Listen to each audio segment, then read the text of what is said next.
Welcome back. English for the real world. Now, let's take a closer look at the uses of use. Kindly do subscribe and share. Thank you so much. Another very common verb in English is use. My mother used butter to make these cookies. You should use a hammer to hang these pictures. I used to watch a lot of television, but I don't anymore. As a child, my father used to eat a lot of cookies. I'm used to working hard. It doesn't bother me anymore. I'm used to this old car. I don't want to sell it. I'm sure I'll get used to living alone. Have you gotten used to your new apartment yet? As you can see, use can be a verb meaning to employ or to have for a specific purpose. Use a screwdriver to take out those screws. You can't use a hammer for that. Did you use butter or margarine in those cookies? I always use a pencil to write. I never use pens. But there are also a few common and important expressions with use. First of all, used to can introduce a verb that was a common, regular, or habitual action. I used to go camping a lot when I was younger. The Morgans used to live next door, but they moved away years ago. This is not the same thing as to be used to do something or to be used to doing something. These expressions mean that something is familiar to you. I moved here 2 months ago, so I'm not used to the town yet. Daniel just bought a new car and he isn't used to driving it yet. Mrs. Patel is from India and she's not used to American food yet. To get used to something is the process of becoming familiar with it. I haven't gotten used to living in my new apartment yet. I still haven't adjusted.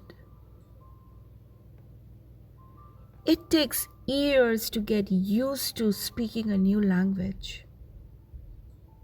It's not easy to get used to a new country.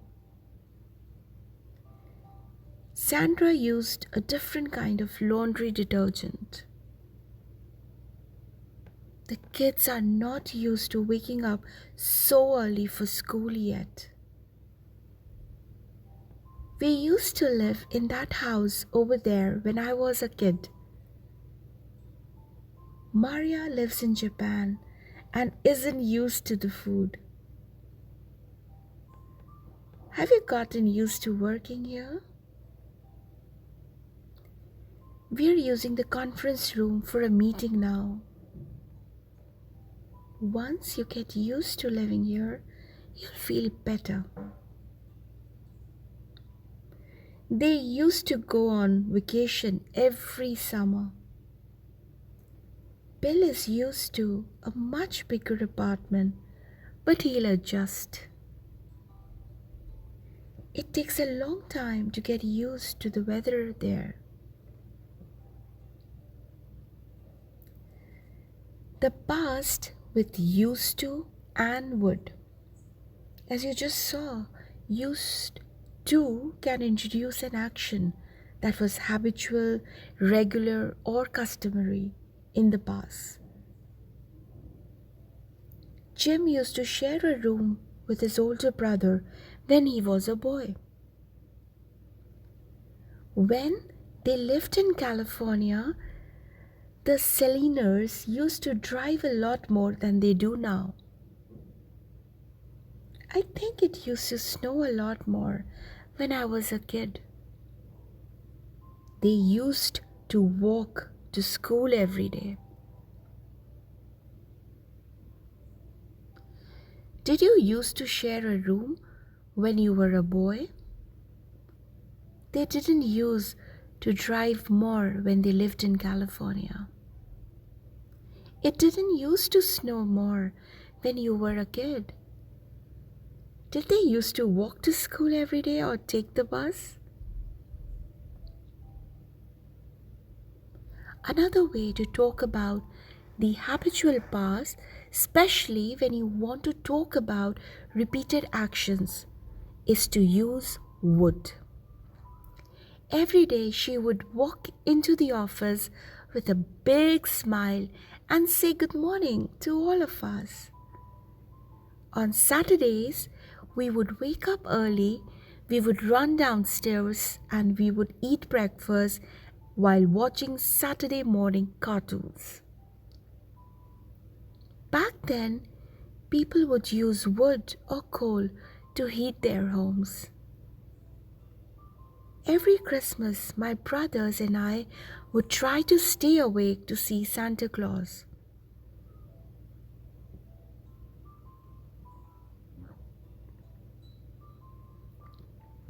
How would you answer these few sentences?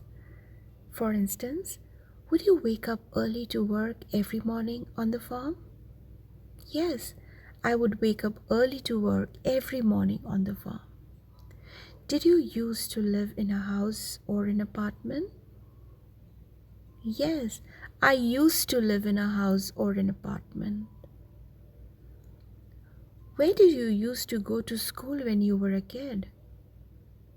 I used to go to Kennedy Elementary School when I was a kid. Did he used to see his friends every weekend?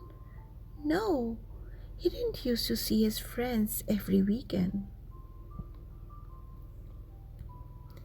Where did you used to go on vacation as children?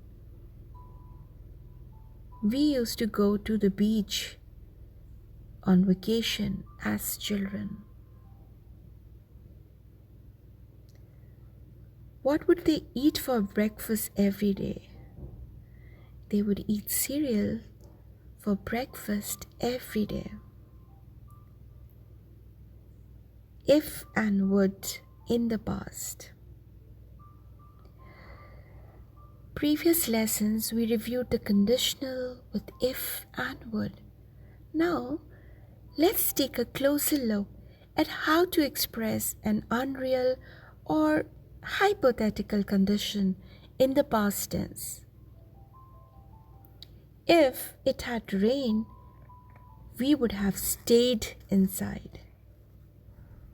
If Paul hadn't come to the party that night, he never would have met John. If I had lived on a farm as a child, I would have learned a lot more about animals. As you can see, you use the verb had or hadn't and a past participle after if. If I had slept more, if you had told the truth, if they hadn't talked during the movie. And after would, you use have or not have plus a past participle. I would have been more energetic. He would not have called you a liar. We would have enjoyed ourselves.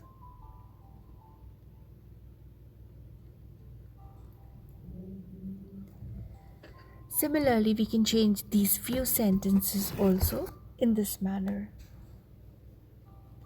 If we had gone to the beach, we would have gotten a tan.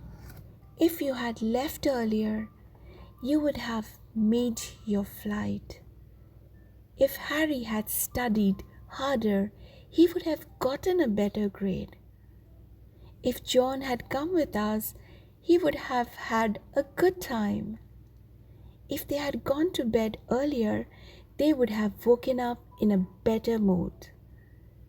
If you had taken the subway to work, you would not have enjoyed the spring morning. If it had snowed more, they would have cancelled school. If we had eaten a little bit earlier, we would have left the house already. If Wally had finished his work yesterday, he would have stayed home today. Thank you so much for listening. It's a humble request. Please do subscribe and share. Thank you so much.